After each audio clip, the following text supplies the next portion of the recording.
ఈరోజు ప్రభువు నిన్ను ప్రేమించి ఈ స్థలానికి తీసుకొచ్చి నీతో చెప్తున్న మాట ఏంటంటే, ఈ స్థలంలోనికి నువ్వు విశ్వాసిగా ప్రభు చేత ఆయన పరిశుద్ధ రక్తంలో కడగబడక మునుపు నువ్వేమై ఉన్నావంటే, ఈ లోక ధర్మాన్ని అనుసరిస్తూ వాయుమండల సంబంధియకు అది అపవాది చేత, ఎవరి చేత? వాయుమండల సంబంధమగు అపవాది చేత, అనగా ఈ లోక ఆసక్తి కలిగిన, అంటే ఈ లోక మర్యాద చప్పున ప్రవర్తించే ఆ ప్రేరేపణ కలుగు చేసిన వాని చేతిలో కీలు బొమ్మలాగా నీవు ఉన్నావు. వాని చేతిలో కీలు బొమ్మలాగా ఉన్నావు.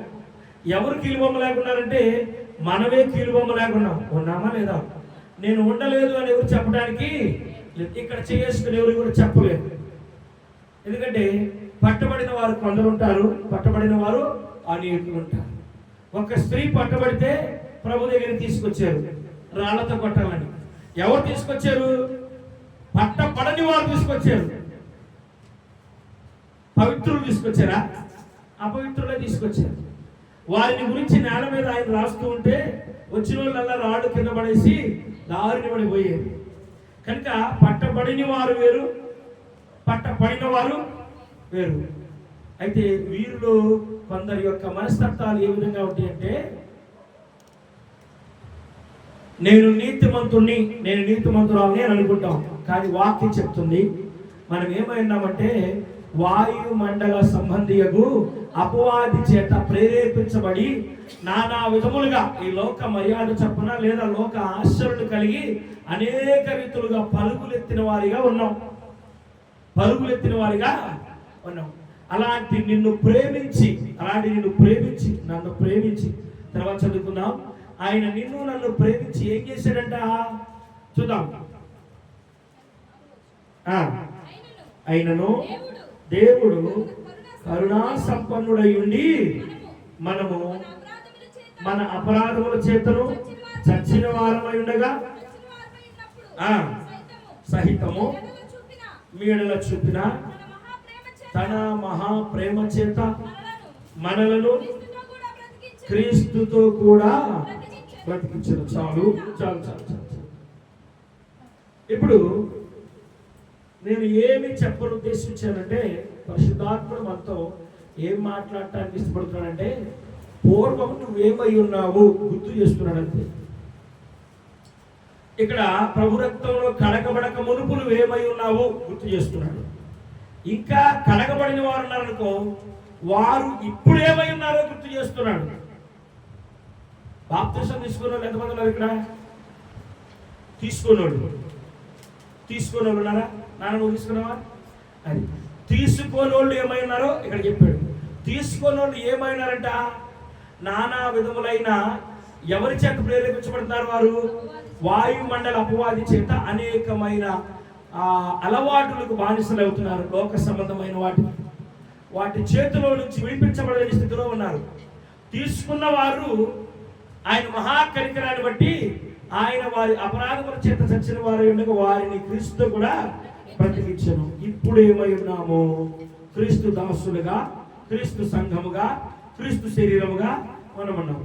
క్రీస్తు శరీరముగా ఉన్న నీవు, క్రీస్తును ధరించుకొని ఉన్న నీవు ఎలా ఉండాలని దేవుని ఉద్దేశం చూద్దాం. ఎలా ఉండాలని దేవుని ఉద్దేశం అంటే, ఏ స్థితిలో నుంచి మనల్ని విడిపించాడో మీతో మాట్లాడడానికి నేను ఇష్టపడుతున్నా. ఆయన మనల్ని ఏ స్థితిలో నుంచి విడిపించాడు?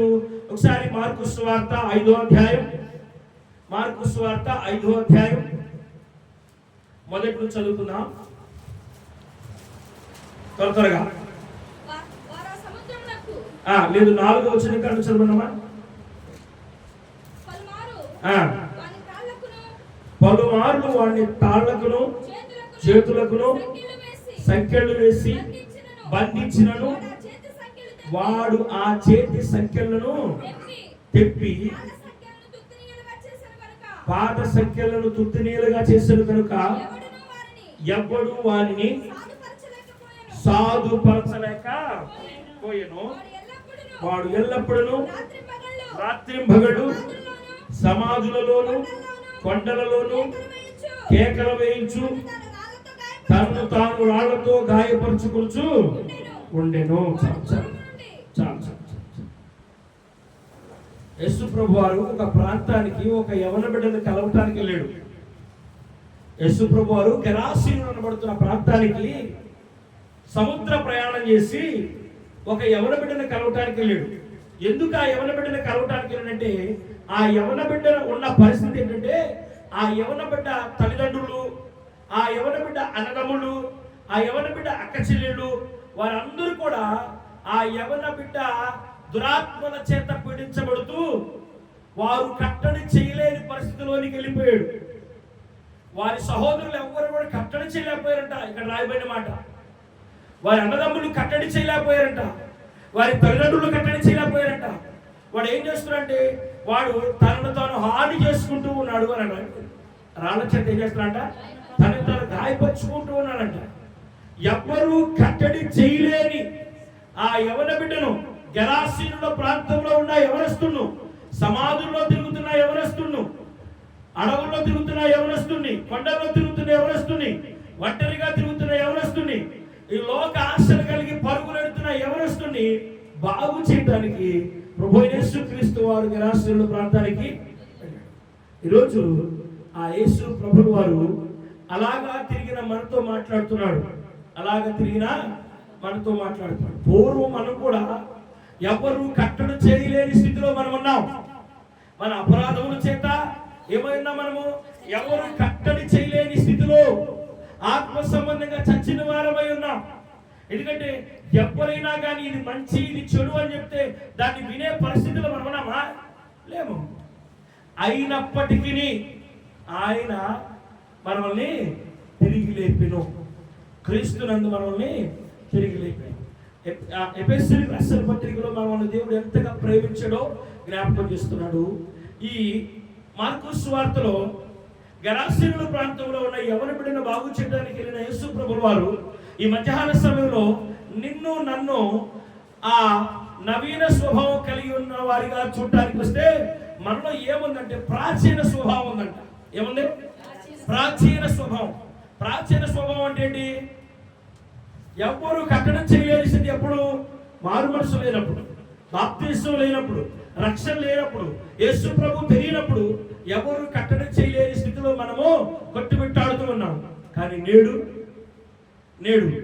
ప్రభువుని గుర్తెరిగి ప్రభు మార్గంలో నడుస్తూ ప్రభు అడుగుజాడలో నడవలసిన మనము, ప్రభువుని ధరించుకోవలసిన మనము, మన పేరు జీవ గ్రంథమందు రాయబడి ఉండగా ఆ విలువైన స్థానాన్ని పొందుకున్న మనము ప్రాచీన స్వభావంలోనే నడిపోయాం. దేవుని ఉద్దేశం ఏంటంటే నవీన స్వభావంలోనికి నువ్వు మారాలా. క్రీస్తునందున్న వారికి ఏ శిక్ష విధి లేదు. ఉందా లేదా? లేదు. ఎవరికి లేదు. క్రీస్తునందున్న వారికి ఏ శిక్ష లేదు అని అంటే ఎవరికి లేదు? ప్రభువునందుండి నూతన పరచబడిన వారికి ఏ శిక్ష లేదు. నూతన పరచబడిన వాడు శిక్షకు పాత్రుడా కాదా? ఏంటి? మౌనం నశించునుగాక. హల్లెలూయా. ఈ మౌనం నశించునుగాక. దేవుని స్తోత్రం చేస్తాం. హల్లెలూయా. మిగిలిన చప్పుడు జనమడతాం. హల్లెలూయా. మరి మౌనంగా ఉన్నారంటే ఆత్మ పనిచేస్తుందని అర్థం. ఆత్మ లోనకి చొచ్చి లోన వడకడుతుందని అర్థం. మంచిది, సంతోషం. ఆ పని ప్రభు చేయునుగాక. నిన్ను పరిమళ వాసనగా మార్చునుగాక. ఆయన చిత్తానుసారమైన వ్యక్తిగా నిన్ను మార్చునుగాక. నేను కొందరు వ్యక్తులు బైబిల్లో ఉన్న మన పితరులైన వారు చాలా దేవుని చేత గరుడుగా ఎంచబడిన వారిని నేను ముందుకు తీసుకురావడానికి ఇష్టపడుతున్నాను. అంతకు ముందు కొన్ని వాక్యాలు మీ చేత చదివిస్తా. దేవునికి స్తోత్రం. హల్లెలూయా. అయితే ఇక్కడ రాయబడిన మాట ఏంటంటే ఎవరు కట్టడి చేయలేని స్థితిలో ఉన్నారంట ఆ యవన బిడ్డ. ఆ యవన బిడ్డను బాగు చేయడానికి ఆయన అక్కడికి వెళ్ళినప్పుడు ఆ యవన బిడ్డలో ఉన్న దురాత్మ సమూహం ఆయనకి ఎదురయ్యి, సర్వోన్నతుడు అయిన దేవుని కుమారుడా, నాతో నీకే పని, నా సమయం ఇంకనూ రాలేదు కదా అని ఆయన పాదాల మీద పడి నమస్కరిస్తే ఆయన అన్నాడు, ఈ యవన బిడ్డను విడిచిపెట్టి పొమ్మన్నాడు. అయితే ఈ యవన బిడ్డను విడిచిపెట్టి పొమ్మని ప్రభు ఆజ్ఞాపిస్తే మేము ఈ యవన బిడ్డను విడిచిపెట్టి యవన బిడ్డకి కలిగించవలసిన కీడు ఏదైతే ఉందో అది మేము అలా పందుల గుంపుకి కలిగిస్తాము. మాకు నీవు సెలవిస్తే ఆ పందుల గుంపులోకి వెళ్తాము. మేము ఏ ఆహారం కొరకు అయితే ఎదురు చూస్తున్నాము, ఈ యవ్వన బిడ్డను మింగి అవమానపరిచి కుటుంబాన్ని గాయపరచాలనుకుంటున్నామో, ఇదంతా కూడా చేయకోకుండా మమ్మల్ని పంపిస్తున్నాం కాబట్టి ఆ పందుల గుంపులో పొమ్మని ఆజ్ఞాపిస్తే అడిగితే వారు దేవుడు ఆజ్ఞాపించాడు. వారు ఆ విధంగా ఆ ఆత్మలన్నీ వెళ్ళిపోయాయి. ఎన్ని ఆత్మలు దేవునికి స్తోత్రం. హల్లెలూయా. వీళ్ళ మంచి జ్ఞానవంతరాలు మంచిది కనుక మరి శానా అంటే మేము చాలా మంది ఉన్నామన్నారు. అలాంటి దురాత్మలు కలిగిన ఆ యవన బిడ్డకి ఏం కలిగింది? ఇప్పుడు విడుదల కలిగింది. ఏం కలిగింది? విడుదల కలిగింది. విడుదల కలిగిన ఆ యవన బిడ్డ చేసిన పని ఏంటి తెలుసా మీకు? ఆ యవన బిడ్డ ఆ ప్రాంతంలో ఉన్న ఆ పందులు కాపరులందరూ ఇంకా అక్కడ ఉన్న వాళ్ళందరూ కూడా ఎవరు కట్టడి చేయలేని వీడు ఈరోజు నూతనముగా కనపడుతున్నాడు. ఈ వచ్చిన ఆయన ఏదో ప్రమాదకరమైన వ్యక్తి, ఈ వచ్చిన ఆయన మన ఊర్లోకి వస్తే మనకి ఏదో కీడు జరిగింది కనుక ఈయన్ని పంపించేద్దాం అనుకున్నారంట. ఆయన ఊర్లోకి ప్రవేశించబడితే ఆయన ఏం చేశారు? వారు తవరేశారు. అయ్యా మా ఊర్లోకి నువ్వు రావద్దయ్యా. ఏం చూసి రావద్దన్నారు? మేలు జరిగితేనా కీడు జరిగితేనా? చెప్పండి. మేలే జరిగింది కదా. కానీ వారి మరో నేతలు తెరవబడాల. వారికి ఆయన మేలు చేసిన విధానం వారు గ్రహించలేకపోయారు. ఆయన్ని తోలివేశారు. అయితే ఆయన ఎమ్మటి ఆ స్వస్థపరచబడ్డ అబ్బాయి ఏం చేశాడంటే, అయ్యా నేను నీ ఎమ్మటి వస్తానయ్యా, నేను ఇక్కడ అవమానంగా బ్రతికానయ్యా, గుడ్డలు లేకుండా బ్రతికానయ్యా, చాలా రోతగా బ్రతికానయ్యా, చాలా భయంకరంగా బ్రతికానయ్యా, ఒక మనిషిగా కాక ఒక విచక్షణ లేని వ్యక్తిగా నేను బ్రతికానయ్యా, కనుక ఈ ప్రజల మధ్య నేను ఉండలేనయ్యా, ఈ ప్రజల మధ్య నేను ఉండలేనయ్యా, కనుక నన్ను తీసుకెళ్ళయ్యా అని బతిమలాడుతున్నాడు. అయ్యా నేను ఎమ్మటి వస్తానయ్యా, ఎందుకంటే నా అన్నదమ్ముల మధ్య నేను రోతగా బ్రతికానయ్యా, సరైన వస్త్రాలు లేకుండా బ్రతికానయ్యా, సరైన విధానం లేకుండా బ్రతికానయ్యా, నేను ఇక్కడ మరలా వారికి నా ముఖాన్ని చూపించలేను, నేను నీతో వస్తానయ్యా అని అంటే ప్రభు అన్నాడు, నేను మరలా వస్తా, నేను మరలా వచ్చిందాకా నీకు ఏమి కలిగిందో నా వలన నీవు అనేకులకి చెప్పు అని అన్నాడు. అవునా? తిరిగి అక్కడ ప్రభు ఆ గ్రామానికి మరలా వచ్చే టయానికి, ఆ గ్రామానికి మరలా ఆయన వచ్చే టయానికి వారందరూ ఏం చేస్తున్నారని రాయబడిందంటే ఆయన కోసం ఎదురు చూస్తున్నారంట. 21వ వచనం చూడండి.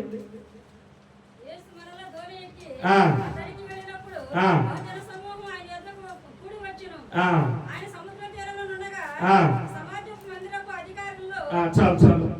బహుజనులు కూడి వచ్చారు. కూడి రావటానికి గల కారణం ఏంటి? కూడి రావటానికి గల కారణం ఏంటంటే 19 చదవండి.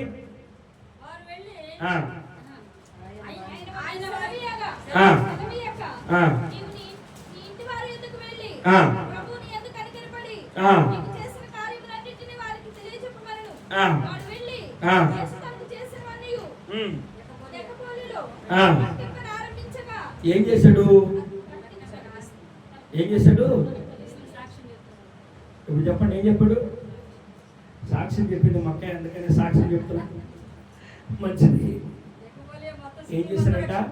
ఆ ప్రాంతాన్ని కదిలించాడు. ఆ ప్రాంతాన్ని కదిలించాడు. ఎలా కదిలించాడు తెలుసా? పౌలు సేవలో, పేతురు పౌలు సేవలో ఒక ప్రాంతానికి వెళ్తే పూతోను దెయ్యం పట్టిన ఆ దెయ్యం ఆ యవనస్తురాలు అంటుంది, లూదియా ఇంటికి బయలుదేరిన వారి మధ్యలో పూతోను దెయ్యాన్ని కలుసుకున్నారు పౌలు సేవలు.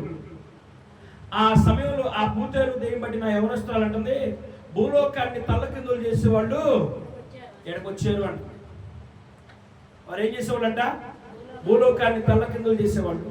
సరే, వారు సేవకులు తలకిందులు చేశారంటే వారికి అలాంటి అభిషేకం దేవుడు ఇచ్చారనుకుందాం. కానీ శానాదయాలు బట్టిన యవనస్తుడు విడుదల పొందినాక ఆ ప్రాంతాన్ని ఏం చేశాడు? తల్లకిందులు చేసి పడేశాడు. చెప్పడం తల్లకిందులు చేసేసాడు.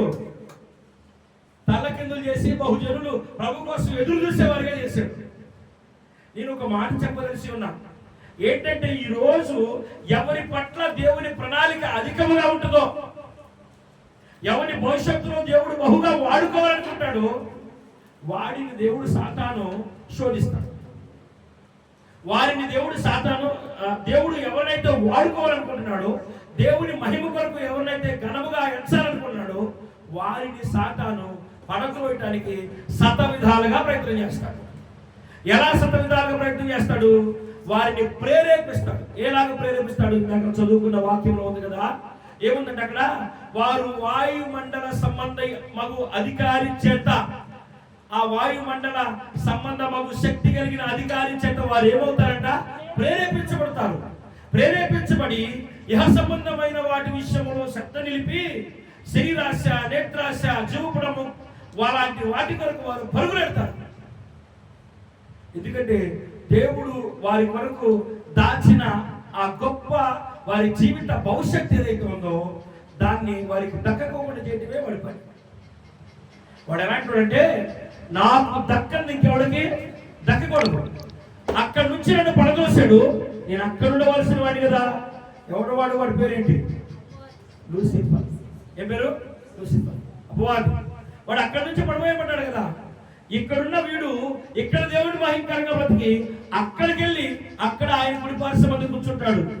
నేను ఉండవలసిన చోట్ల వీడు ఉంటాడు కాబట్టి ఆ స్థలానికి వీడు వెళ్ళటానికి వీల్లేదు అనే దురుద్దేశం కలిగి ఆ వాయుమండల సంబంధము ఆ అధికారి, ఆ శక్తి కలిగిన అధికారి వాడు చేసే పని ఏంటంటే, నీకు దేవుని భవిష్యత్తు గొప్పగా ఉంటే నీ భవిష్యత్తును పాడు చేయటానికి, నీ జీవితాన్ని పాడు చేయటానికి, నీ కుటుంబాన్ని దేవుడు ఒక నూతనమైన మార్గంలో నడిపించబోతుంటే ఆ మార్గాన్ని మూసేయటానికి అనేక విధాలైన శరీరాశలు, నేత్రాశలు మనకు కలిగించి మనల్ని పరుగులెత్తే విధంగా ఎలాగ పరుగులెడతారు తెలుసా? వాడు ప్రేరేపిస్తే మనుషులు ఎవరు కట్టడి చేయలేరు. మీకు అర్థమవుతుందా? ఎవరైనా పరిగెత్తున్నారంటే శరీరాశలు కలిగి వారి యొక్క శక్తిని బట్టి కాదు, వారి ఆలోచన బట్టి కాదు, వారిని ప్రేరేపిస్తున్న వాయుమండల సంబంధము అపవాది చేత వారు ప్రేరేపించబడుతున్నారు. ఇది చేస్తే ఎలా ఉంటుంది, ఇది అనుభవిస్తే ఎలా ఉంటుంది, ఆహా ఇది అనుభవిస్తే బాగుంటుందంట. ఏం చెప్పాడు? ఈ పండు తింటే మీకు చాలా కళ్ళు తెరవబడుతుంది. అరే తప్పు తప్పు తప్పు తప్పు, నా ప్రభు చెప్పాడు ఆ పండు తెరవద్దన్నాడు. అబ్బా భలే చెప్పేవే, భలే చెప్పేవే. ఆ పండు దినమున మీ కళ్ళు తెరవబడతాయి. వాడి చెవులు, వాడి నోట్లో నోరేసి, వాడి మాటల మధ్య మన చెవు వేసి వాడు చెప్పిన ఇంత ఉంటే ఏం జరుగుతుంది? వెలుపలకి నెట్టివేయబడ్డారు. ఏం చెప్పబడ్డారు? వెలుపలకి నెట్టివేయబడ్డారు.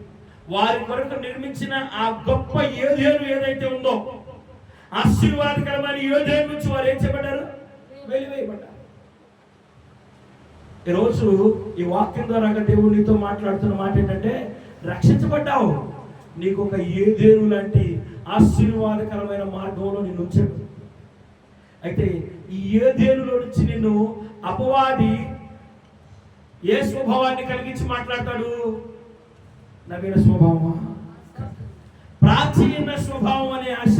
అల్లప్పుడు తిన్నది తీగుందిగా, అల్లప్పుడు చేసింది బాగుందిగా, అలాంటి ప్రాచీన స్వభావంతో నీతో మాట్లాడి నిన్ను ఈ యోధేను లాంటి సంఘంలో నుంచి బయటికి పాల్గొడతాడు. ఎందుకు? నేను శాపగ్రస్తుడిగా చేయడం వాడి పని. ఆయన స్థలంలో నీ ఉండాలంటే వాడికి అసూయ. మీకు అర్థమవుతుందా? కాబట్టి ఎవరమైనా సంఘములో ఉన్న వారిమైనా యోధేనులో ఉండి దేవుడితోనే మాట్లాడిన అపనే మోసం చేశాడు సాతాను. చేశాడా చేయలేదా?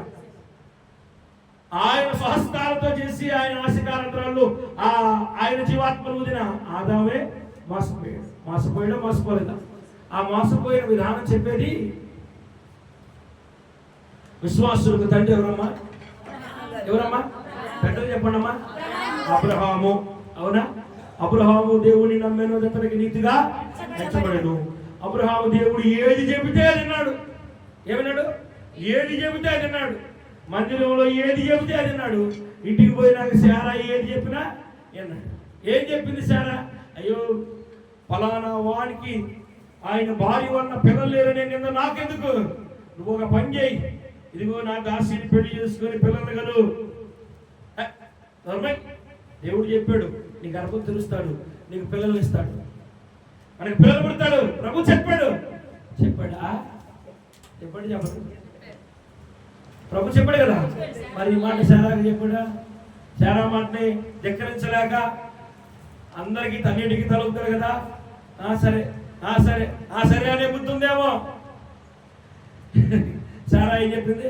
నా దాసిని పెళ్లి చేసుకో, గుణవతి, అందగత్తి. మనకి ఎక్కడి నుంచి వచ్చింది? ఈమె ఎక్కడి నుంచి వచ్చింది? ఐగుప్తు నుంచి వచ్చింది. ఐగుప్తు రాజు నాకు కానుకగా ఇచ్చాడు కనుక ఈమెను పెళ్లి చేసుకో, మంచి పిల్లలు పుడతారు, యవనస్తురాలు, చక్కంది. ఇలాంటి మెల్లిగా ఊరింది. అయ్యగారు విన్నాడా? నేటి వరకు సమస్యలు తప్పట్లా. నేటి వరకు సమస్యలు తప్పట్లా. తర్వాత ఏమంది? ఆమె గర్భవతి కుమారుని కనక మునిపే ఏంటంట? శారా గర్భవతి కుమారుని కనక మునిపే శారాకి తన యజమానురాలైన క్షమించండి ఆగర్కి తన యజమానురాలైన శారా ఎలా కనపడుతుంది తెలుసా? నీచురాలుగా కనపడుతుందంట. ఆమె దయగలిగి జాలి కలిగి ఆయన భర్తకి ఇచ్చి పెళ్లి చేసి, నువ్వు పిల్లలు కానీ నా భర్తకి పిల్లల్ని ఈ అమ్మ వారసుని అమ్మ అని ఆమె దయతో పంపితే, ఆమె దయతో ఆ స్థానాన్ని ఇవ్వకిస్తే ఈమెకి యాడకెక్కిని అంటారు కదా, నడినెత్తికెక్కిని అంట. నడినెత్తికెక్కి కళ్ళు శారా అంట నీచురాలుగా కనపడుతుందంట. మళ్ళీ వెళ్ళింది ఆయన దగ్గరికి. అయ్యో అసలు అది ఉండటానికి లేదు, నా ఇంట ఉండటానికి లేదు, పంపించాయి. అమ్మా నేను వద్దు అన్నా, చేసుకో అంటివి. చేసుకున్నాక ఆమె గర్భవతి అయింది. ఇప్పుడు పొమ్మంటున్నావు, నన్ను ఏం చేయమంటావు? ఏమి చేయలేదు. అసలు నేనంటే నీకు ప్రేమ లేదు, అని చేసుకున్న కంటే దాని మీద ఉంది నీకు. ఇలాగ మొదలైంది వాళ్ళ మధ్య శోధన. మొదలయ్యి వాళ్ళ కుటుంబం అంతా అసలు ఈదులు బాధలు చేసేసి చివరికి ఏం చేసింది? పంపించేసిందా లేదా? కనుక దేవుని సన్నిధిలో ఉండి, దేవుని బిడ్డలుగా ఉండి, సంఘంలో ఉండి, వాయుమండల సంబంధమగు అధికారి మాటలు విన్నామనుకో, నీ కుటుంబంలో కూడా శోధన తప్పదు. నేనేం చేసేది అంటాడు ప్రభు. నా దగ్గర నా మాట్లాడినావు, బయటికి పోయి వాడు మాట్లాడినావు. మరి నాయన సిగరెట్ కాలబాగునా అని ఇక్కడ చెప్పాడు. అక్కడ పోయి తలనొప్పి కొద్దిగా వడగలితే మంది ఎవరు చూస్తలేదుగా కాల్చాడు. ఇక్కడ ప్రభువా నేను అసలు నీ మార్గంలో ఉంటా, నేను ఎక్కడికి పోను నువ్వు చెప్పింది మాట. పక్కకు పోయి ఎవరు చూస్తలేదుగా కానీ అయిపోయింది.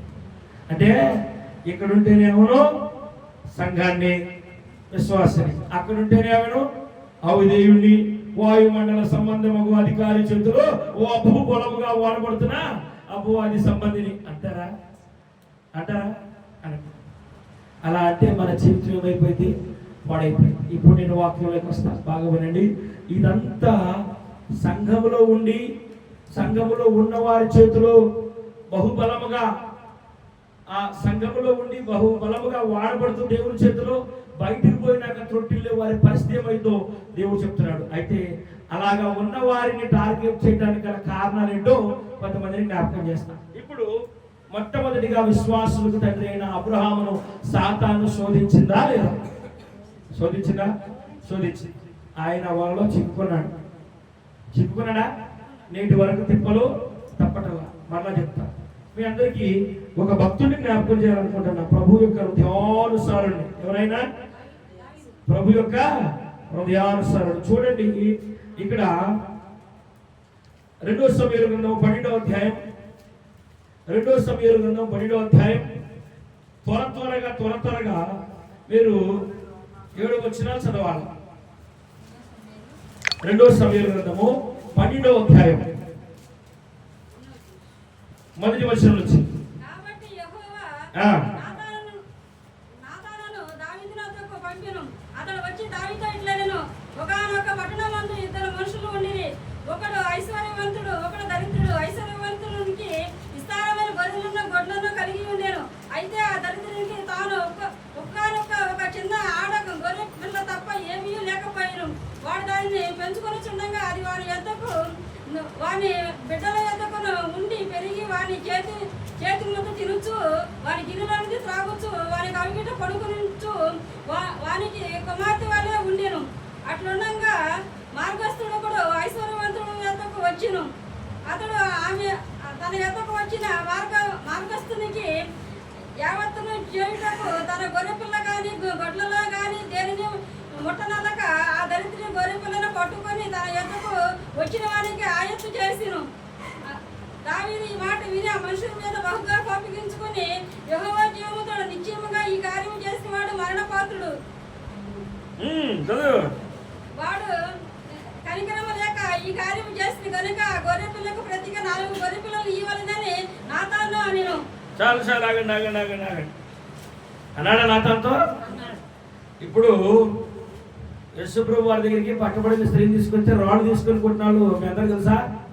తెలుసు కదా. యేసుప్రభు వారి కంటే ముందే దావీదు కూడా అలాగే ఉన్నాడు, రాయి తీసుకొని కొడతానని. ఏమన్నాడు? నేను రాయి తీసుకొని కొడతా. ఎందుకో ఎవడైతే ఈ పని చేశాడు